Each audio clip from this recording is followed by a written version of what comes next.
വിളിച്ചിട്ട് ഒരു phone കോളൊക്കെ Hyderali sir നിങ്ങളൊരു പോലീസ് സ്റ്റേഷനിൽ വിളിച്ചു, ഒരു പോലീസ് ഓഫീസറിന്റെ വോയിസ് ഒക്കെ പുറത്തു വിട്ടു. അങ്ങനെ പുറത്തു വിടാൻ പറ്റുമോന്ന് എനിക്കറിയില്ല. പക്ഷെ ഇന്ന് എനിക്ക് ബെയില് പോലും എടുക്കേണ്ട ആവശ്യം ഉണ്ടായിരുന്നില്ല ഈ കേസിൽ. അത് എന്തുകൊണ്ടെന്ന് വെച്ചാൽ ആ വീഡിയോയില് എല്ലാവരും പലതും കണ്ടു കാണും, ഒന്നും ഇല്ലാത്തതുകൊണ്ടാണ്. ഞാൻ ചോദിക്കുന്നത്, ഒരു വിഷയം പോലും അറിയാതെ ഇങ്ങനെ അതൊരു പോലീസ് ഓഫീസർ ആയിരുന്നു എന്ന് പോലും എനിക്ക് സംശയം ഇപ്പോൾ.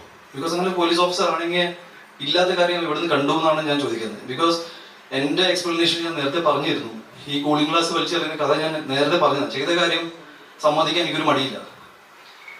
ഒരു ബേസിക് റീസർച്ച് എന്നൊരു സാധനം ഉണ്ടല്ലോ, ദാറ്റ് ഈസ് നിങ്ങൾ ഒരു വ്യക്തിനെ ഇങ്ങനെ പബ്ലിക്കലി കില്ല് ചെയ്യുന്ന രീതിയിൽ എനിക്ക് മനസ്സിലായില്ല. ബിക്കോസ് എനിക്ക് നിങ്ങളിൽ നിന്ന് ചെറിയ പ്രതീക്ഷകളുണ്ടായിരുന്നു. എന്തുകൊണ്ടെന്ന് വെച്ചാൽ ഈ പുള്ളി ഫെഫ്കെയിൽ മെമ്പർ പോലും അല്ല.